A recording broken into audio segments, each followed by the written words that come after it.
all the things I broke. I broke a lot of things. Probably a lot more than you. I know, I broke cups and more cups. That's average. I mean, everyone does that. But you didn't break a $5,000 chandelier. Well, maybe you did, but that's clearly not average.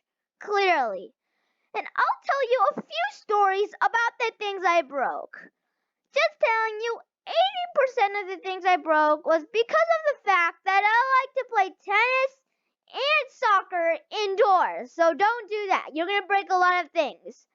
And the 20%, probably because of gravity. And these videos are not fake, and they never will be. So don't assume they're fake, because you're going to be wrong. And now let's start this video with the time I broke a wall. A wall? Why is that so important? You might be thinking of a wall that stops a miniature train track down or something like that, but no.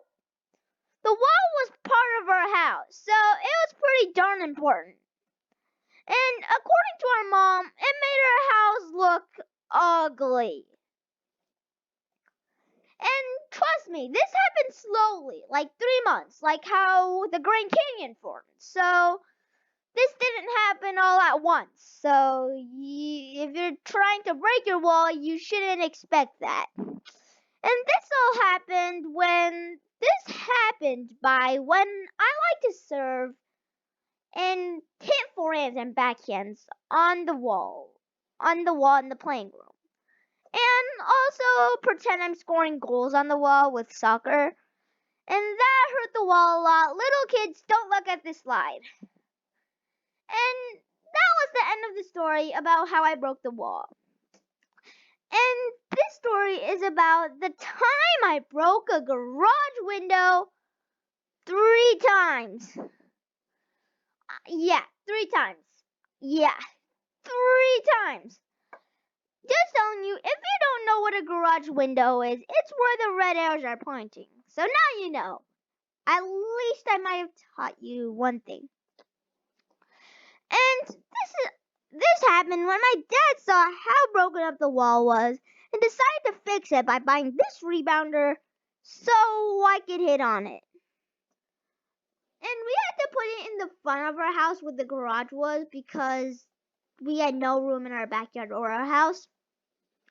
And since our garage looked like that, where there was a garage where it could fit 2 cars and 1 car separately, and we only had 2 cars, so we didn't really use the 1 car garage lane, and we decided to put it in front of that, not inside the garage but outside the garage, and it fit perfectly.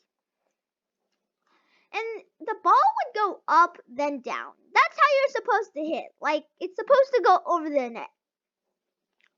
But sometimes that wasn't the case with me. I wasn't that good at hitting back then, so sometimes I would make it so it would go up and not a little down. And that would smash some windows. And I did that 3 times.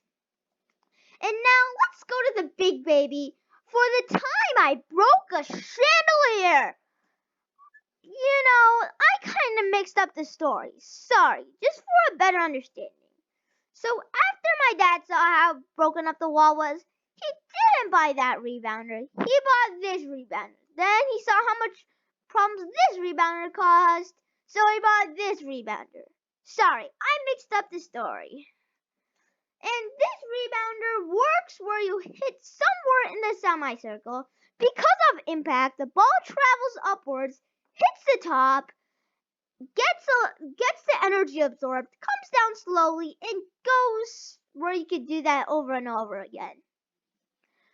But the sides were made out of metal, and sometimes when you hit on the side, the ball would go bonkers.